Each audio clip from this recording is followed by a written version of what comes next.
Hi guys, welcome back to my YouTube channel that is Swapna's Tutorials. So ನೀವೇನು ನನ್ನ ಚಾನೆಲ್ಗೆ subscribe ಆಗಿಲ್ಲ ಅಂದರೆ ಪ್ಲೀಸ್ ಸಬ್ಸ್ಕ್ರೈಬ್ ಆಗಿ ವಿಡಿಯೋಸ್ನ ಲೈಕ್ ಮಾಡಿ ಶೇರ್ ಮಾಡಿ ಹಾಗೆ ಕಮೆಂಟ್ ಮಾಡಿ. ಸೊ ಇವತ್ತು ನಾನು ಮಾಡ್ತಿರೋ ಸಬ್ಜೆಕ್ಟ್ ಯಾವುದು ಅಂದರೆ 6th SEM BComನ ಮ್ಯಾನೇಜ್ಮೆಂಟ್ ಅಕೌಂಟಿಂಗ್ ಸಬ್ಜೆಕ್ಟ್ನ ಎಕ್ಸ್ಪ್ಲೈನ್ ಮಾಡ್ತಿದ್ದೀನಿ.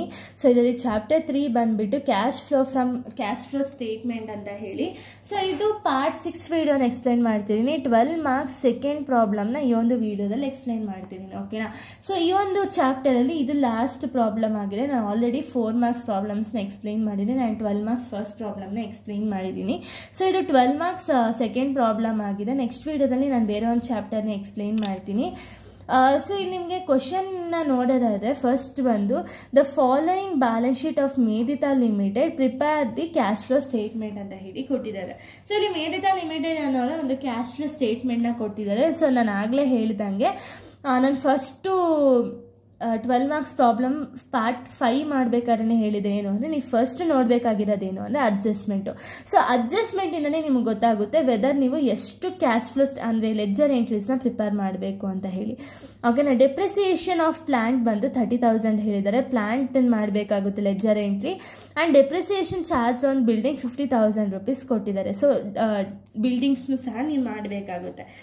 ಇದಾದ್ಮೇಲೆ ನೀವೇನು ಮಾಡಿ ಅಂದರೆ ಗುಡ್ ವಿಲ್ನು ಸಹ ನೀವು ಮಾಡ್ಕೋಬೇಡಿ. ಗುಡ್ ವಿಲ್ ಅಕೌಂಟನ್ನು ಪ್ರಿಪೇರ್ ಮಾಡ್ಕೊಳ್ಳಿ. ಓಕೆನಾ. ಸೊ ಇಷ್ಟು ಸಾಕು ನಿಮಗೆ. ನೀವು ಅಕಸ್ಮಾತ್ ಮಾಡ್ತೀರಾ ಅಂದರೆ ಬಿಲ್ಡಿಂಗು ಮಾಡ್ಬೋದು. ಯಾವುದೆಲ್ಲ ಫಿಕ್ಸ್ಡ್ ಅಸೆಟ್ಸ್ ಇದೆ ಎಲ್ಲ ಫಿಕ್ಸ್ಡ್ ಅಸೆಟ್ಸ್ ಎಲ್ಲನೂ ನೀವು ಮಾಡ್ತೀರಾ. ಬಿಲ್ಡಿಂಗು, ಪ್ಲ್ಯಾಂಟು, ಗುಡ್ ವಿಲ್ಲು ಮಾಡ್ಕೋಬೋದು. ಓಕೆನಾ. ಇಷ್ಟೇ ನೀವು ಮಾಡೋದು ಲೆಡ್ಜರ್ ಎಂಟ್ರೀಸು. ಸೊ ಇಲ್ಲಿ ನೋಡೋದಾದ್ರೆ ಲೆಡ್ಜರ್ ಎಂಟ್ರಿ ಬಂದು ಫಸ್ಟ್ ಒನ್ ಏನು ಮಾಡ್ತೀರಾ ಅಂದರೆ plant. So plant opening balance, closing ಬ್ಯಾಲೆನ್ಸ್ನ ನೋಡಬೇಕಾಗುತ್ತೆ. ಅಸೆಟ್ಸ್ ಆದರೆ ಪ್ಲ್ಯಾಂಟ್ ಓಪನಿಂಗ್ ಬ್ಯಾಲೆನ್ಸ್ ಯಾವ ಸೈಡ್ ಬರುತ್ತೆ? Debit side. ಲ್ಯಾಬಿಲಿಟೀಸ್ ಆದರೆ ಕ್ರೆಡಿಟ್ ಸೈಡ್ ಬರ್ತಿದ್ದು. ಡೆಬಿಟ್ ಸೈಡಲ್ಲಿ ಓಪನಿಂಗ್ ಬ್ಯಾಲೆನ್ಸ್ ಎಷ್ಟಿದೆ ಪ್ಲ್ಯಾಂಟದು? 40,000.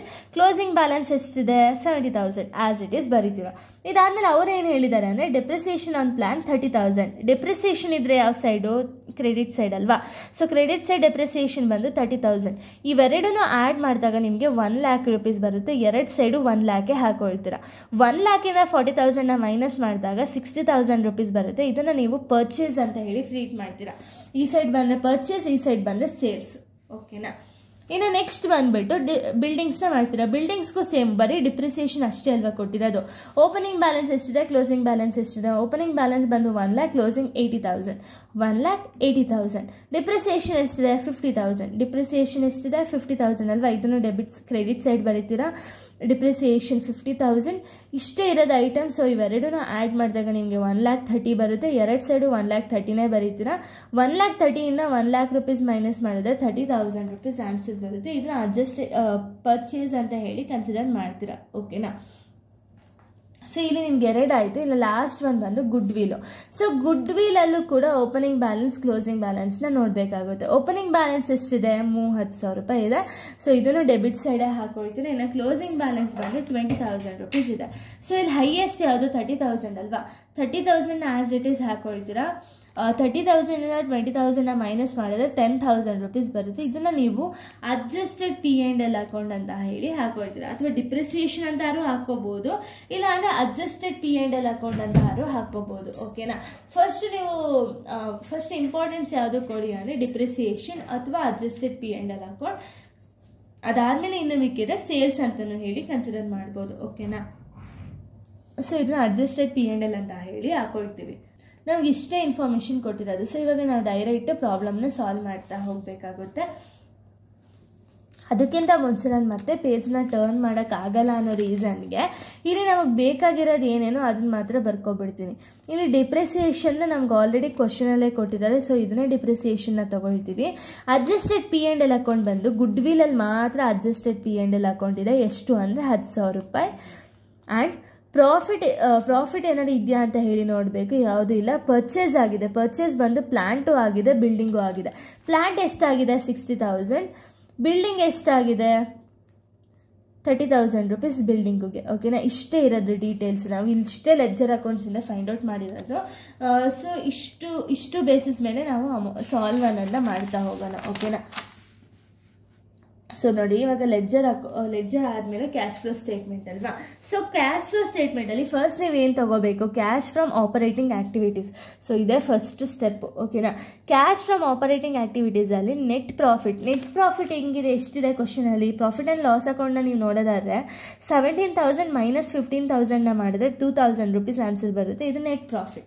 ಇದಕ್ಕೆ ನೀವೇನು ಮಾಡಬೇಕು ಅಂದರೆ ನಾನ್ ಆಪರೇಟಿಂಗ್ ಎಕ್ಸ್ಪೆನ್ಸಸ್ನೆಲ್ಲ ಆ್ಯಡ್ ಮಾಡ್ತಾ ಹೋಗಬೇಕಾಗುತ್ತೆ. ಎಕ್ಸಾಂಪಲ್ ಏನು, depreciation on plant, buildings, adjusted P&L account, ಇದನ್ನೆಲ್ಲ ಆ್ಯಡ್ ಮಾಡ್ತಾ ಹೋಗ್ತೀರಾ. ಅಥವಾ ಜನರಲ್ ರಿಸರ್ವ್ಸ್ ಇಷ್ಟನ್ನು ಆ್ಯಡ್ ಮಾಡ್ತೀರಾ, ಓಕೆನಾ.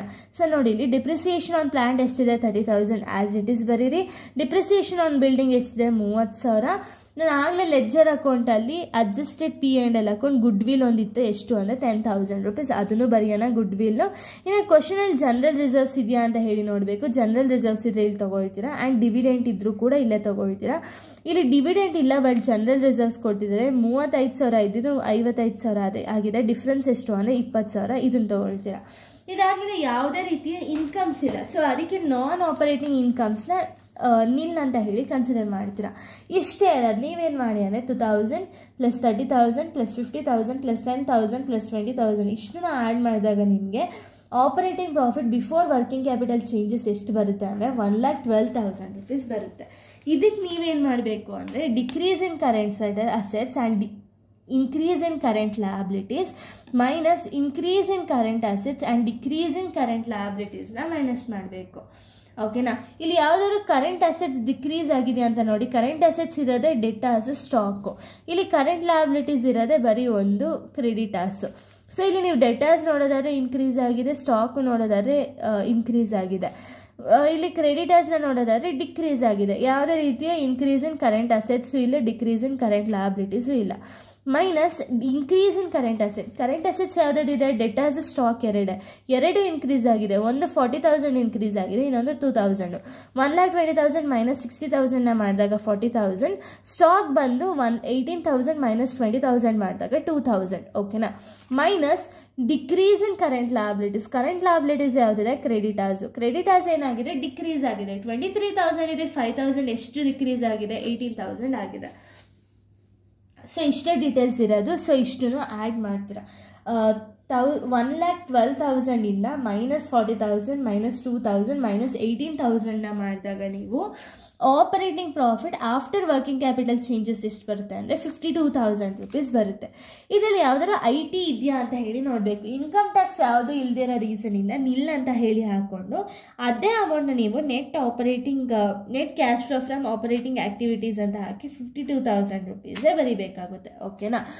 ಇದು ಫಸ್ಟ್ ಸ್ಟೆಪ್ ಆನ್ಸರ್ ಸಿಕ್ಕಿದೆ. ಸೆಕೆಂಡ್ ಸ್ಟೆಪ್ ಆನ್ಸರ್ ಏನು, ಕ್ಯಾಶ್ ಫ್ರಮ್ ಇನ್ವೆಸ್ಟಿಂಗ್ ಆ್ಯಕ್ಟಿವಿಟೀಸಲ್ಲಿ ಎರಡೇ ಬರೋದು, ಒಂದು ಪರ್ಚೇಸು, ಇನ್ನೊಂದು ಸೇಲು. ಸೊ ಪರ್ಚೇಸ್ನ ಲೆಸ್ ಮಾಡ್ತೀರಾ, ಸೇಲ್ಸ್ನ ಆ್ಯಡ್ ಮಾಡ್ತೀರಾ. ಸೊ ಇಲ್ಲಿ ಪರ್ಚೇಸ್ ನಾನು ಆಲ್ರೆಡಿ ಬರೆದಿದ್ದೆ ಎಷ್ಟು ಅಂದರೆ 60,000 30,000 ಅಂತ ಹೇಳಿ. ಇವೆರಡೂ ಆ್ಯಡ್ ಮಾಡ್ತೀರಾ. 60,000 30,000 ಎರಡೂ ಆ್ಯಡ್ ಮಾಡಿ ಔಟರ್ ಕಾಲಮಲ್ಲಿ ಮೈನಸ್ ಅಂತ ಹಾಕ್ತೀರಾ. ಮೈನಸ್ 90,000. ಸೇಲ್ಸ್ ಯಾವುದೂ ಇಲ್ಲ, ನಿಲ್ ಹಾಕ್ತೀರಾ. Minus 90,000 rupees net cash from investing activities ಅಂತ ಹೇಳಿ ಕನ್ಸಿಡರ್ ಮಾಡ್ತೀರಾ. ಇವಾಗ ಸ್ಟೆಪ್ 1 ಸಿಕ್ತು, ಸ್ಟೆಪ್ 2 ಸಿಕ್ತು.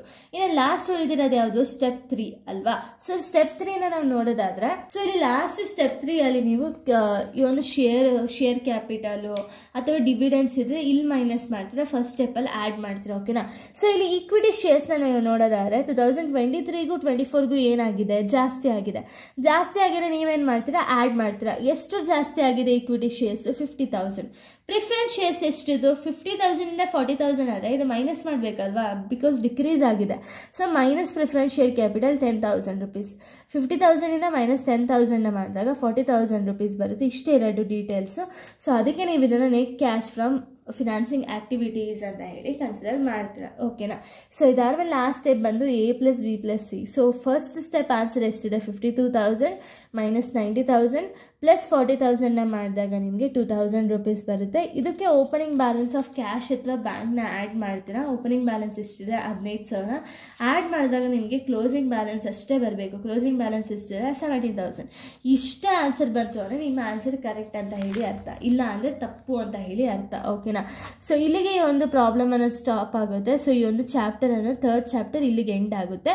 ನೆಕ್ಸ್ಟ್ ವಿಡಿಯೋದಿಂದ ನಾನು ಚಾಪ್ಟರ್ 4ನ ಎಕ್ಸ್ಪ್ಲೈನ್ ಮಾಡ್ತೀನಿ. So thank you guys, thanks for watching.